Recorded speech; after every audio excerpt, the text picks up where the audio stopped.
खेल स्टेडियम है और तो ऐसा है जी, अभी बहुत कुछ बाकी है। अभी तो शुरुआत भी नहीं हुई, अभी तो मंजिल दूर है, मकसद बड़ा है, सपना बड़ा है। मैं तो आज उस स्थिति में एक शेर कह के अपनी बात समाप्त करूं कि रुक रुक के सही, रुक रुक के सही, चले तो सही, उनसे तो अच्छे हैं जो चले ही नहीं, जो जीत के भी नहीं चले, हम हार के भी चले, चाहे रुक रुक के चले, उनसे तो अच्छे हैं जो 25 साल भी नहीं चल पाए सत्ता में होने के बावजूद, जो आज मौजूदा सत्ता में होके नहीं चल पा रहे, तो आज उनसे तो अच्छे हार के भी हम रुक रुक के चले, चले तो सही, उनसे तो अच्छे हैं जो चले ही नहीं। मीडिया में खुली चुनौती है, मेरे पास जो है विधायक या कांग्रेसी विधायक आए और मैं खुली चुनौती देता हूं, जिस गांव में भी जाएं, जिस गांव का भी आंकड़ा उठाएं, मदीना का आंकड़ा उठाएं, मदीना में 10 साल जो है पूर्व विधायक सत्ता में रहा, मुख्यमंत्री चौधरी भूपेंद्र सिंह हुड्डा रहे, उससे पहले वो सत्ता में रहा चौधरी देवीलाल से लेके अब तक, उसका जो 25-30 साल का सत्ता का राजनीतिक जीवन या कार्यकाल है, मैं मदीना गांव में जो 10 साल के कार्यकाल का विकास है वो जो आंकड़े लाके दे देता हूं, और वो अपने आंकड़े लाके दे दे। अगर उसके आंकड़ों में वजन पाया तो मैं प्रेस कॉन्फ्रेंस में राजनीति से संन्यास लेके अपने घर चला जाऊंगा। इसे अब और फाजिल का ये हाईवे 4 लेन है, ये भी 6 लेन होने जा रहा है। 6 लेन ये हो जाएगा, 6 लेन 152D है, 6 लेन आपका बीकानेर से आ रहा है, उधर ये सारे रोड टच कर रहे हैं, दिल्ली से कटरा जम्मू को क्रॉस कर रहे हैं। तो मैं ये कहता हूं कि जितने भी आने वाले 5 सालों में जितने भी गोदाम आएंगे, कंटेनर गोदाम आएंगे, कंपनी अपनी गोदाम बनाएंगे, फैक्ट्रियां लगाएंगे, इसके साथ रेल लाइन की भी परियोजना है आने की, ये सारी चीजें जो हमारे जहन में हैं और जो हमने सपना सोचा था, वो उससे कहीं आगे मोदी जी की सोच है, उससे कहीं आगे बढ़ के मनोहर लाल जी ने इनको साकार करने का काम किया।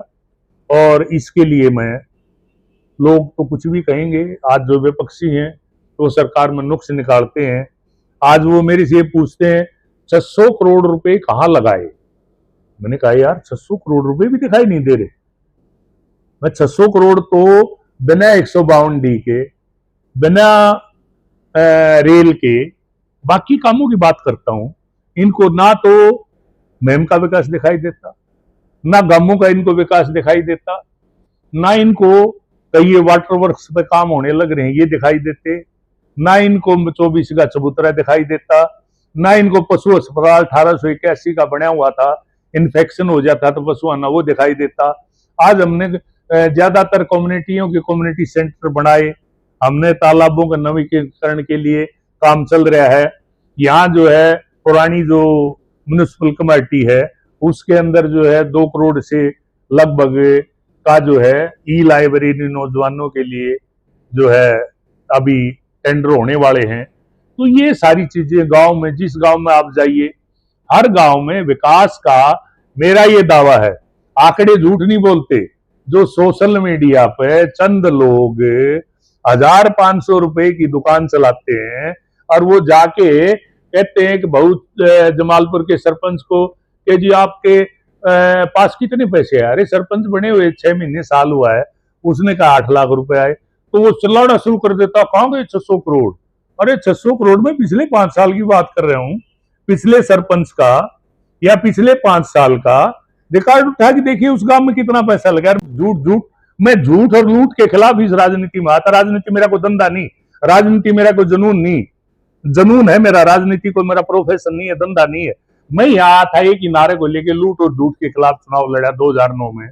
एक लूट और झूठ को मिटाने के लिए एक बड़ा ठग और बड़ी झूठ सामने आई, ये मेरा दुर्भाग्य, इस इलाके का दुर्भाग्य है।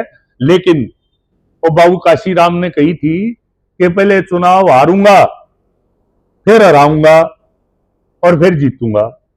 मैं पहले हारा, फिर कांग्रेस को हराया, जीते जीते शिकंडी बीच में आया, इस बार शिकंडी और कांग्रेस को हराऊंगा। जनता का जो प्यार और सहयोग है उसके आधार पर मैं ये बात कर रहा हूं। शिखंडी की संख्या क्यों देते हो? शिखंडी वो होता है जो जिसका मकसद कोई नहीं, जिसका उद्देश्य कोई नहीं, जिसका राजनीति में आने का विजन कोई नहीं, जो केवल जो है खेल को बिगाड़ने के लिए बीच में आ जाए, उसको शिखंडी कहते हैं। महाभारत में इसी की तो वर्णन हुआ है। ये तो ऐतिहासिक नाम है शिखंडी। आज मैं ये पूछना चाहता हूं मौजूदा विधायक से कि भाई वो 5 साल के कार्यकाल में अपने लिए कुछ तो लिखे अपने खाते में। भाई कहीं गया एक मीडिया में प्रचार करने के, कहीं 2 लाख दे दिया, कहीं 5 लाख दे दिया, कहीं 10 साइकिल दे दिए, कहीं 10 बस चला दी। क्या इससे इलाके का काम चलेगा, गुजारा होगा? अगर होता हो तो दो भाई, फिर दे दो वोट। इलाके को सब कुछ चाहिए। इलाके को जो है जो 5-5 लाख के आयुष्मान कार्ड सरकार ने दिए, जो इलाके को जो है आज विधवाओं की, कैंसर वालों की, बीमारी वालों की जो पेंशन की बात है, जो आज ट्रांसपेरेंसी है, नौकरियां घर बैठे आ रही हैं, एक एक बच्चे की 3-3 चिट्ठी आ रही है। जो इंटेलिजेंट बच्चे हैं वो ये तय नहीं कर पा रहे मैं कौन सी नौकरी करूं, कौन सी ना करूं। किसी के पास सिफारिश नहीं, पर्ची नहीं, खर्ची नहीं। आज हकीकत में आम आदमी का राज है। मैं एक सवाल पूछना चाहता हूं कि जो दौड़ पोस्ट थे हर गांव में 5-5, 7-7, क्या उसके अलावा कांग्रेस के राज में किसी का काम हुआ? आज जो है मुख्यमंत्री मनोहर लाल जी ने हरियाणा प्रदेश में 5 नंबर इस बात के दे दिए कि इसके घर में आज तक कोई नौकरी नहीं लगा, उसको बोनस दे दिया ये कि इसकी मां विधवा, इसके पिता नहीं है, बाप नहीं है, बाप का साया सिर पर नहीं है। 10 नंबर एक गरीब बच्चा जिसकी आमदनी 1,80,000, 2 लाख, 3 लाख तक है। आज ज्यादातर नौकरियां, 70% नौकरियां उन घरों में जा रही हैं जो जरूरतमंद है, जिन्होंने कभी नौकरी की शक्ल नहीं देखी। एक एसएमएस पे जाके बच्चा ज्वाइन कर रहा है। मेरे पास एक आध गलती से डब्बा लेके आ जाता है, मैंने कभी माफ करना, झूठे डब्बे लेना मेरी आदत नहीं है। आपकी नौकरी दिलवाने में मेरा कोई योगदान नहीं है। डब्बा लेके जाना तो मुख्यमंत्री मनोहर लाल जी और मोदी जी को दे के आओ, जिनकी नीति की वजह से, जिनकी नीयत की वजह से ट्रांसपेरेंसी आई नौकरियों में। उन दिनों में क्या था? उन दिनों में जो जाती थी जीपें भर भर के, जाती थी गाड़ियां, चलो दीपेंद्र को, चलो नांगी को। और आज भी श्रीमान जी हमारा जो पुराना ठग है, पुराना जो लूट और झूठ का दुकान चलाता है, हमारा पूर्व विधायक, आज भी मुझे बड़ा अफसोस हुआ है सुन के। एक लड़का आर्मी में लग गया अपनी उससे काबिलियत से, और जो इसके जो दौड़े खागड़ा है गांव में, हर आदमी को, आम आदमी को, गरीब आदमी को, भोला आदमी को बैठाते हुए, बोले यार छोरा लग गया, चल साहब का डब्बा दिया वहां। बोले हाँ यार, कदे न कदे आ जाएगा यार, कदे काम आ जाएगा, अदली बदली में काम आ जाएगा। और आराम से जो उसने डब्बा चुचकार लिया। अरे आज भी जो पूर्व विधायक उन दौड़े खागड़ों में बैठ आके आम आदमी के डब्बे पकड़ रहा है, इससे बड़ी झूठ की और अफसोस की बात कोई राजनीति में हो सकती है? ऐसे झूठे मक्कार लोग, ऐसे महा ठग और शिखंडी लोग इस मैम की राजनीति को चलाएंगे और शमशेर खरकड़ा उनकी चलती होगी देखेगा। ये मेरा दुर्भाग्य, इस इलाके का दुर्भाग्य है। आज जनता को सच्चाई को समझना पड़ेगा, सच्चाई को, जनता को सम्मान देना पड़ेगा। अगर सच्चाई को सम्मान नहीं मिला तो आने वाले समय में इस आने वाले नौजवानों की भविष्य की, मैम के भविष्य का क्या होगा, मैं इसकी कल्पना नहीं कर सकता। इनके सबके रियासत बाहर है। ऐसा है जी, ये कोई विषय नहीं है। रियासत तो बाहर नरवाल जी की भी है, रियासत तो बाहर मलिक साहब की भी है। बाहर रियासत होना कोई बुराई नहीं। आज जो है सवाल ये है कि आज मैम में पलायन है, ये आपका अच्छा सवाल है। पलायन है दुकानदारों का, पलायन है व्यापारियों का। क्यों है? क्योंकि यहां कोई उद्योग नहीं, यहां कोई आमदनी के साधन नहीं। आज जो ये 152 डी आया, आज ये जो यहां से बीकानेर हरिद्वार हाईवे आ रहा है, आज हालत ये है कि मेरे सामने बैठे पत्रकार राजकुमार जी, इनकी जमीन का बयाना क्या हुआ था, आज क्या है? हाथ कंगन को आरसी क्या, पढ़े लिखे को फारसी क्या। आज वाटर पार्क जो है मैम में आगे, आज सैकड़ों गाड़ियां रोज यहाँ आती हैं, बड़े बड़े होटल खुल गए, बढ़िया बढ़िया होटल खुल गए, एयर कंडीशन कमरे बनने लग रहे हैं। तो ये जो विकास है, ये कभी किसी ने कल्पना की थी क्या इस इलाके में ऐसा होगा? ये हमारी जो भारतीय जनता पार्टी की सोच है, जो हमारी मुहिम 24 गामा के योद्धाओं की 2009 से लगातार लड़ाई और सोच है, ये आज उसका परिणाम है, उसका जो सपना है आज जमीन पर उतरते हुए जो मैं देखता हूं तो मैं अपनी हार को भूल जाता हूं और मुझे खुशी होती है कि जिस मकसद को लेके मैं राजनीति में आया था उस मकसद को आज मैं पूरा होते हुए देख रहा हूं। कई एक पत्रकार साथी मिले, जी आप गामा में नहीं गए। भाई दो बात है, मेरे कुछ विधायक, पूर्व विधायक जाके गांव में खेतों में फोटो खिंचवा रहे हैं, फोटो से पानी नहीं निकला। फोटो से राजनीति तो हो सकती है, पानी नहीं निकल सकता। और मैंने कभी भी राजनीति करने की कोशिश, चाहे विकास के काम हो, चाहे कोई संकट की बात हो, मैंने कभी नहीं की। और अब भी मैं सुबह बैठा हूं 6 बजे बैठा हुआ हूं लोगों से, हर गांव के पंचायतें, हर गांव के मौजूद आदमी मिल रहे हैं, फोन कर रहा हूं, अधिकारी समस्या है उसके आधार पर जिस भी कर्मचारी की कमी है, कोताही है, ढील है, उसमें लगातार हम मॉनिटरिंग करने में लगे हुए हैं। डिप्टी कमिश्नर, पूरा प्रशासन मॉनिटरिंग करने में लगा हुआ है। और परमपिता परमात्मा से मैं प्रार्थना करता हूं कि भाई बहुत हो गया, अब और बारिश ना आए, ये हमारी प्रभु से प्रार्थना है। उस प्लानिंग के कई नुकसान हुए। नुकसान ये हुआ कि जब मैंने ये प्लानिंग बनवाई तो उसमें एक समस्या आई। इरिगेशन डिपार्टमेंट के चीफ इंजीनियर से मुख्यमंत्री जी के आदेश पर मैं मिला, मैंने निवेदन किया था, तो उन्होंने मुझे एक समस्या बताई कि जी आपका पानी 350 क्यूसिक है, ये पानी मीताथल ड्रेन में जाए तो मीताथल ड्रेन का जो कैपेसिटी हो 200 क्यूसिक, आपका पानी लेगी नहीं। फिर बोले हमें मीताथल ड्रेन की कैपेसिटी 600 करनी पड़ेगी जब आपका पानी लेगी। ठीक, उसके बाद वो पानी आगे भिवानी से घग्गर में जाएगा, उसकी कैपेसिटी 300 सवा 300 की है सारी। तो फिर बोले अब उसकी जो कैपेसिटी है वो बढ़ानी पड़ेगी। और ये भिवानी से घग्गर ड्रेन, मीताथल ड्रेन और यहाँ हमारी नई ड्रेन खुदे, उनकी जो है कैपेसिटी बढ़े तो इस इलाके के पानी का निदान हो सकता है। इसके ऊपर भी चर्चा हुई। ये जमीन इकवार, ये वो प्लानिंग, ये कब तक सिरे चढ़ेगी। तो अंत में ये निर्णय हुआ कि भाई जहां जहां पानी खड़ा होता है, हर साल खड़ा होता है, वहां जो है परमानेंट पाइपलाइन बिछा के और ये पानी की निकासी का व्यवस्था की जाए।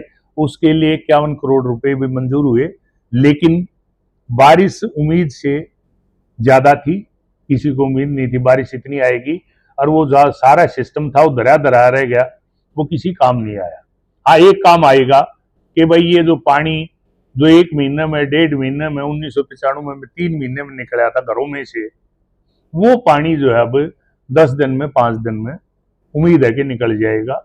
और प्रशासन उसके लिए पूरी तरह से मुस्तैद है। ये मुद्दे थे जो आपने काफी उठाए भी है पहले, और लेकिन वो अभी तक एज इट इज यूं के यूं है। देखो नरवाल जी, आप से मैं सहमत हूं। मैं भले ही भारतीय जनता पार्टी की सरकार में भारतीय जनता पार्टी का सदस्य हूं, लेकिन आपको इलाके को ये कभी नहीं भूलना चाहिए, मैं 2009 से लगातार मुहिम का विपक्ष हूं। मैं पक्ष में नहीं रहा आज तक। सत्ता किसकी है? जो विधानसभा में जाए। विधानसभा में पहले दांगी साहब थे, अब ये सिकंडी नादान बच्चा है। और मुझे वो जो मेरी कल्पना थी, जो मैं यहां जमीन पर उतारना चाहता था, वो कुछ उतरी काफी हद तक, लेकिन जिस तरह से जो होना चाहिए था वो नहीं हो पाया। आज हम 2009 से, आप मेरे चशमदीद हो, उस युद्ध के योद्धा हो, कि आज जो है आप लोगों की मदद से, मीडिया की मदद से, जो हमने 2010 में मुद्दा उठा था, हांसी रोहतक रेल लाइन, राज्य अलीगोर, हांसी रोहतक रेल लाइन, राज्य अलीगोर, आज वो दोनों जमीन पर आई। और उसी का परिणाम था कि 152 दिया है। जब मैं ये कहता था कि 2.5 घंटे में चंडीगढ़ को आज 2.5 घंटे में चंडीगढ़ आप जा रहे हो, ये प्रैक्टिकल है। इसके अलावा मेरा सपना शुरू से ये था कि इलाके का विकास रोड से, रेल से होगा और कोई दूसरा रास्ता नहीं है। और उसका नतीजा क्या, आज 152 डी के आसपास 1 करोड़ से लेके 2.5 करोड़ तक के रेट हो गए। जो रेट 25 लाख 20 लाख के थे, 10 गुना रेट जमीनों के बढ़े। अब जो है एक बीकानेर से और 6 लेन हरिद्वार, वो भी 2.5 घंटे में आप हरिद्वार सुबह जाओ और शाम के नहा के हरिद्वार से घर आ जाओ। ये जिस दिन रोड आ गया उस दिन इस पूरी मुहिम को, जो मैं कनॉट प्लेस की बात करता हूं, वो मेरा सपना साकार होगा। और इसके अलावा एक और लेटेस्ट आपको बात बता, एक दिक्कत, आपका सवाल नहीं सुनता, आप सवाल के लिए। हाँ सर, क्या विषय है आज की जो प्रेस कॉन्फ्रेंस? देखो जी, ऐसा है कि सबसे पहले तो परमपिता परमात्मा ने एकदम ही आफत, एक हम सुना करके एक आसमान फट गया, तो आसमान फटते हुए इस बार देखा लाखड़ माजरा में, हमारे इलाके में यहाँ 185 mm बारिश पड़ी। 95 में जो बारिश आई थी इससे आधी बारिश थी, और 95 में बाढ़ के हालात थे। और हालात ये थे कि नेशनल हाईवे भी 1 महीना 1.5 महीना बंद रहा था, लोग बाहर इधर खेतों से पैदल होके निकलते थे, ये हालात थे। अब जो ही ये पानी पड़ा, सरकार पूरी तरह से, डिप्टी कमिश्नर से रात को मेरी परसों 2 बजे बात होती है, जाग रहे हैं, एक्शन 2 बजे जाग रहा है, मैं भी जाग रहा हूं, और पूरा एक्शन में सरकार और प्रशासन आ जाता है और जो भी संभव है उस पर लग गए। उसके बाद कल मुख्यमंत्री जी ने एक सर्कुलर जारी किया। कल मैंने चेयरमैन ब्लॉक समिति लाखड़ माजरा, बीडीओ, नायब तहसीलदार, उन सब की मीटिंगें ली, और यहाँ बीडीओ मैम और चेयरमैन मैम, रोहतक चेयरमैन से, डिप्टी कमिश्नर से, चीफ इंजीनियर से, एक्शनों से, ड्रेनेज से, इरिगेशन से, सबसे बातचीत कल सारा दिन होती रही। और हम इस व्यवस्था में लगे रहे कि वे पानी का समाधान जल्दी से जल्दी, अचानक जो ये आफत आई है इसका क्या समाधान निकले। और उसी कड़ी में आज जो है ब्लॉक समिति मेंबर और सरपंचों की मीटिंग जारी है लाखड़ माजरा में, और महम ब्लॉक में भी ब्लॉक समिति मेंबर और सरपंचों की मीटिंग अब जारी है, और रोहतक ब्लॉक समिति की मीटिंग भी शाम तक कंप्लीट हो जाएगी। और पूरा प्रशासन सरपंच समेत छोटी सरकार से लेके और मुख्यमंत्री तक हरकत में है, और लगातार पूरा प्रशासन अलर्ट पर है। अजय, मैं दिमाग से कभी नहीं बोलता, दिल से बोलता हूँ, बीच में फिर वो तालमेल बिगड़ गया।